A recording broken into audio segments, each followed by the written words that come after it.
Train चलाने के तरीके में एक बहुत बड़ा बदलाव आ रहा है। और ये सिर्फ एक नया ऐप लॉन्च करने की बात नहीं है।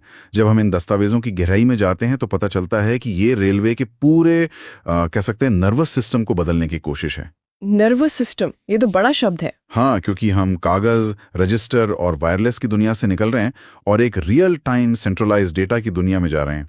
तो आज हम इसी बदलाव की परतें खोलेंगे। बिल्कुल, समझेंगे कि एक ट्रेन मैनेजर, जिन्हें हम गार्ड भी कहते हैं, उनके लिए इसका क्या मतलब है और पूरे नेटवर्क के लिए इसके क्या मायने हैं। यही हमारा मकसद है। सिस्टम आधारित निगरानी को बेहतर बनाना है।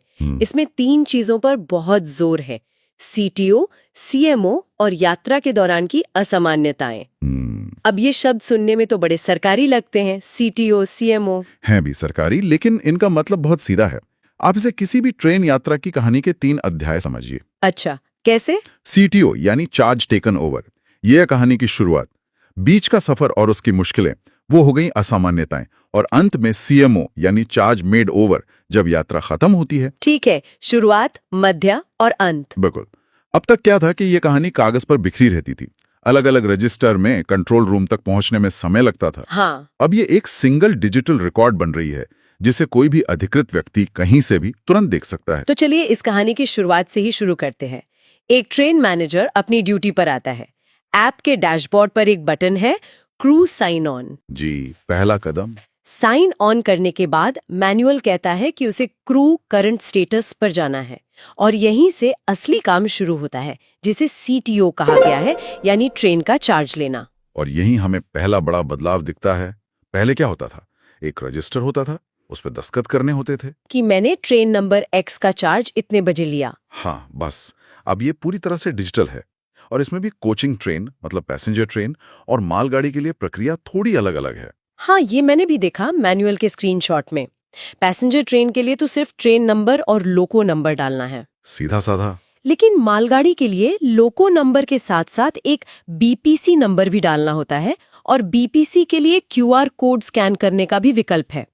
ये बीपीसी क्या चीज है और ये इतना जरूरी क्यों है? बीपीसी मतलब ब्रेक पावर सर्टिफिकेट। आप समझिए कि ये मालगाड़ी की सुरक्षा का सबसे जरूरी दस्तावेज है। अच्छा। सोचिए, एक मालगाड़ी में 50 से ज्यादा वैगन हो सकते हैं, हजारों टन वजन होता है।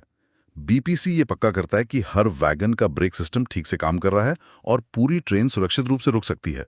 और पहले ये बस एक कागज होता था। हाँ, एक कागज जिसकी एंट्री हाथ से होती थी, तो उसमें मतलब मानवीय भूल की या धोखाधड़ी की भी गुंजाइश रहती थी। और अब क्यूआर कोड स्कैनिंग से? अब क्यूआर कोड स्कैनिंग का मतलब है कि ऐप सीधे सेंट्रल सर्वर से पता कर सकता है कि बीपीसी असली है, वैलिड है और इसी ट्रेन के लिए जारी किया गया है। ये सुरक्षा में एक बहुत बहुत बड़ी छलांग है। मतलब अब कोई कागज में हेरफेर नहीं हो सकता। लेकिन मैनुअल में एक चेतावनी है जिसे बड़े बड़े अक्षरों में लिखा गया है। हाँ, वो बहुत जरूरी है। कृपया सभी विवरण सावधानी पूर्वक अपडेट करें, क्योंकि विवरण अपडेट करने के बाद संशोधन की अनुमति नहीं है। 1 मिनट, इसका मतलब है कि अगर किसी ने गलती से लोको नंबर का एक अंक भी गलत डाल दिया तो आप उसे ठीक नहीं कर सकते।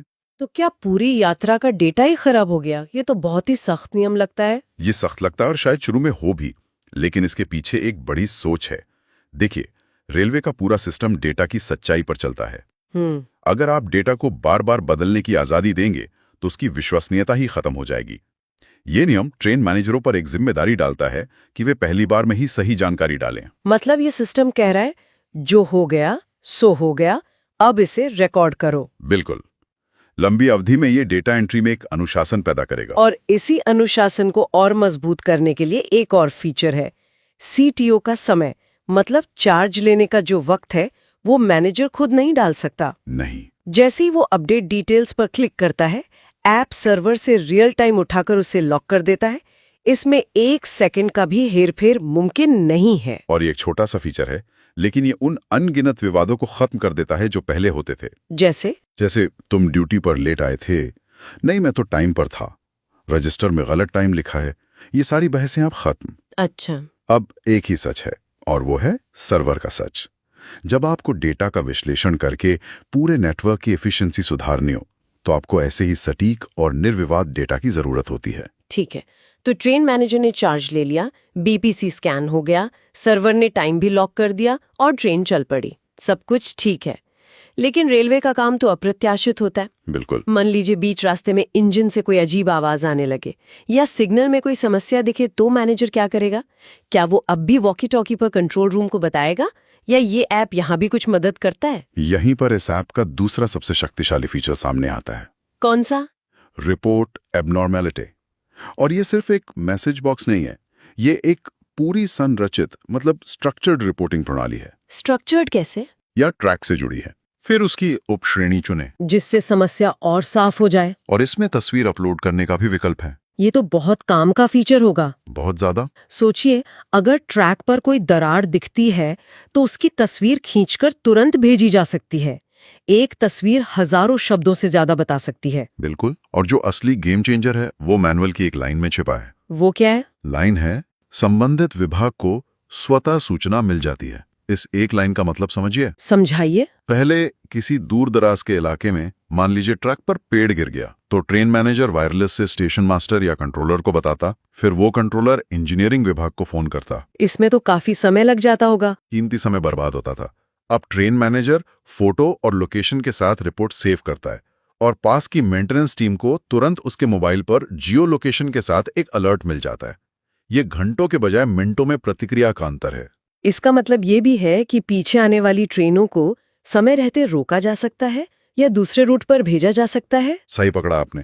ये सिर्फ एक ट्रेन की समस्या नहीं रही, बल्कि ये पूरे नेटवर्क को जाम होने से बचाने की क्षमता रखता है।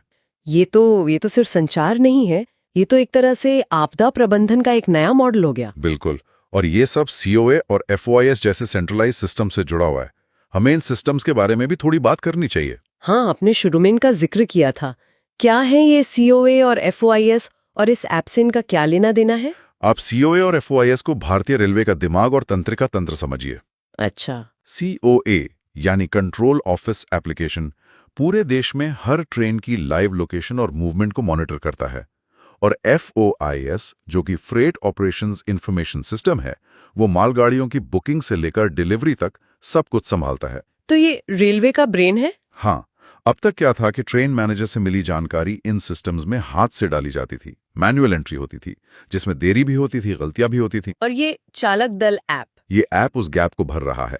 ये जमीन पर मौजूद आंखों और कानों यानी ट्रेन मैनेजर से मिली जानकारी को सीधे रेलवे के दिमाग यानी COA और FOIS तक रियल टाइम में पहुंचा रहा है। इससे फैसले लेने की क्षमता कई गुना बढ़ जाती होगी। कई गुना। ये वाकई एक बहुत बड़ा आर्किटेक्चरल बदलाव है। खैर, वापस अपनी ट्रेन यात्रा पर आते हैं। मान लेते हैं कि हमारी ट्रेन अपनी मंजिल पर पहुंच गई या ट्रेन मैनेजर की ड्यूटी खत्म हो गई है।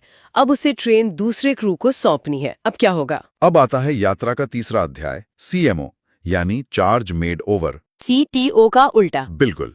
जैसे ही मैनेजर ये तय करता है कि उसकी जिम्मेदारी खत्म हो गई है, वो ऐप में CMO प्रक्रिया शुरू करता है। और यहां भी सिस्टम के नियम बहुत सख्त हैं। जैसे? मैनुअल साफ कहता है कि CMO का बटन तभी एक्टिवेट होगा जब आपने पहले उस ट्रेन का CTO किया हो। अच्छा, ये तो एक लॉजिकल चेक है। मतलब आप वो चीज सौंप नहीं सकते जो आपने आधिकारिक तौर पर ली ही ना हो। बिल्कुल। और मैं अंदाजा लगा सकती हूँ कि CMO का समय भी सर्वर से ही लॉक होता होगा। एकदम सही अंदाजा। जैसे ही मैनेजर अपडेट CMO बटन दबाता है, सिस्टम उस पल का समय रिकॉर्ड कर लेता है। अब आपके पास एक पूरी डिजिटल टाइमलाइन है। पूरी टाइमलाइन। हाँ। ट्रेन का चार्ज 10:05 AM पर लिया गया, 11:30 पर एक असामान्यता रिपोर्ट हुई और 2:40 PM पर चार्ज सौंप दिया गया। ये पूरी यात्रा ऑडिट करने के लिए या देरी का कारण जानने के लिए ये सोने की खान जैसा डेटा है। CMO करने के बाद ट्रेन मैनेजर के पास क्या विकल्प होते हैं? क्या वो घर जा सकता है? मैनुअल के मुताबिक उसके पास कई रास्ते हैं। अगर उसे तुरंत अगली ट्रेन की ड्यूटी दी गई है तो वो उसी स्क्रीन से अगली ट्रेन के लिए CTO कर सकता है। और अगर उसकी दिन की ड्यूटी पूरी हो गई है तो वो साइन ऑफ करेगा। और साइन ऑफ करने के बाद सिस्टम उसे तब तक कोई नया काम शुरू नहीं करने देगा जब तक कि कंट्रोल ऑफिस से उसे आधिकारिक तौर पर अगला TA आवंटित ना हो जाए। ये TA क्या है? एक और नया शब्द। TA मतलब ट्रैवल अथॉरिटी। ये मूल रूप से ट्रेन मैनेजर के लिए अगला ड्यूटी ऑर्डर है। Digital order. हाँ, एक डिजिटल ऑर्डर जो उसे बताता है कि उसकी अगली ड्यूटी किस ट्रेन पर, कहां से और कितने बजे है। इस पूरी प्रक्रिया को ऐसे डिजिटल लॉक में डालने का मतलब है कि अब क्रू मैनेजमेंट पूरी तरह से सिस्टम पर आधारित हो गया है। इससे क्या फायदा होगा? या सुनिश्चित करता है कि हर क्रू को नियमों के अनुसार उचित आराम मिले, ड्यूटी रोस्टर का सख्ती से पालन हो और कोई भी मैनेजर बिना आधिकारिक असाइनमेंट के ट्रेन का चार्ज ना ले सके। मतलब सुरक्षा और जवाबदेही दोनों के लिए बहुत जरूरी है। दोनों के लिए। तो अगर हम इस पूरी प्रक्रिया को एक साथ देखें, साइन ऑन, फिर सीटीओ, फिर असामान्यता रिपोर्टिंग, फिर सीएमओ और आखिर में साइन ऑफ, ये सिर्फ एक डिजिटल लॉग बुक नहीं है। नहीं, बिल्कुल नहीं। ये तो असल में रेलवे के ऑपरेशन की जो रीढ़ की हड्डी है उसे स्टील का बना रहा है। हर कदम को रिकॉर्ड कर रहा है, हर एक्शन को टाइम स्टैम्प कर रहा है। आपने बहुत सही सारांश दिया। ये पारदर्शिता और दक्षता की दिशा में एक जबरदस्त छलांग है। गलतियों की गुंजाइश कम होती है, समस्याओं पर प्रतिक्रिया तेज होती है और जो योजना बनाने वाले लोग हैं उनके पास विश्लेषण के लिए पहले से कहीं बेहतर डेटा है। वो अब क्या देख सकते हैं इस डेटा से? वो अब ये देख सकते हैं कि किस रूट पर ज्यादा असामान्यताएं आ रही हैं, या किस तरह के लोकोमोटिव में ज्यादा समस्याएं हैं, या फिर ये भी कि कौन सा क्रू लगातार समय पर चल रहा है। ये सब हमें भविष्य के बारे में सोचने पर मजबूर करता है। ये तो सिर्फ शुरुआत है। बिल्कुल। तो कल क्या हो सकता है? इस डेटा का इस्तेमाल और कैसे किया जा सकता है? संभावनाएं तो बहुत बड़ी हैं। आप सिर्फ असामान्यता रिपोर्टिंग की डेटा को ही लीजिए। अगर एक ही तरह के इंजन मॉडल से बार बार ओवरहीटिंग की रिपोर्ट आ रही है तो सिस्टम इस पैटर्न को पकड़ सकता है। हाँ, एक एआई मॉडल इस पैटर्न को पकड़ सकता है और भविष्य में सिस्टम किसी बड़ी खराबी के होने से पहले ही मेंटेनेंस टीम को एक अलर्ट भेज सकता है कि इस इंजन को जांच की जरूरत है। इसे प्रिडिक्टिव मेंटेनेंस कहते हैं शायद। बिल्कुल, प्रेडिक्टिव मेंटेनेंस। और ये करोड़ों रुपए बचा सकता है और बड़े हादसों को भी टाल सकता है। और क्या क्रू और लोगों की रियल टाइम उपलब्धता के आधार पर ट्रेनों के रूट को डायनामिक रूप से बदला जा सकता है? मतलब मान लीजिए दिल्ली मुंबई रूट पर कोई बड़ी समस्या हो गई, तो क्या सिस्टम तुरंत ये गणना कर सकता है कि कौन से वैकल्पिक रूट उपलब्ध है, उन रूटों पर कौन से क्रू और इंजन फ्री है, और तुरंत एक नया प्लान तैयार कर दे? ये तो शतरंज के खेल की तरह हो गया। हाँ, जहाँ बोर्ड पर हर मोहरे की सटीक जानकारी आपके पास है। बिल्कुल, ये उसी दिशा में एक कदम है। ये डेटा रेलवे को एक रिएक्टिव मोड से निकालकर एक प्रोएक्टिव और प्रेडिक्टिव मोड में ले जाने की क्षमता रखता है। लेकिन हमें ये भी याद रखना होगा कि टेक्नोलॉजी लागू करना सिर्फ आधा काम है। असली चुनौती तो हजारों ट्रेन मैनेजरों को प्रशिक्षित करने में होगी। हाँ, और दूर दराज के इलाकों में नेटवर्क कनेक्टिविटी सुनिश्चित करने में भी। और दशकों से जो काम करने की आदतें चली आ रही हैं उन्हें बदलने में। ये एक तकनीकी बदलाव के साथ साथ एक सांस्कृतिक बदलाव भी है। ये बहुत ही महत्वपूर्ण बिंदु है।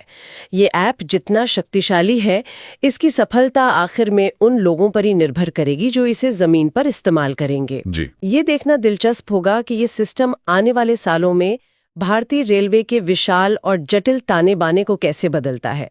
पर एक बात तो तय है। क्या? इन दस्तावेजों से ये साफ है कि बदलाव की ट्रेन स्टेशन से निकल चुकी है।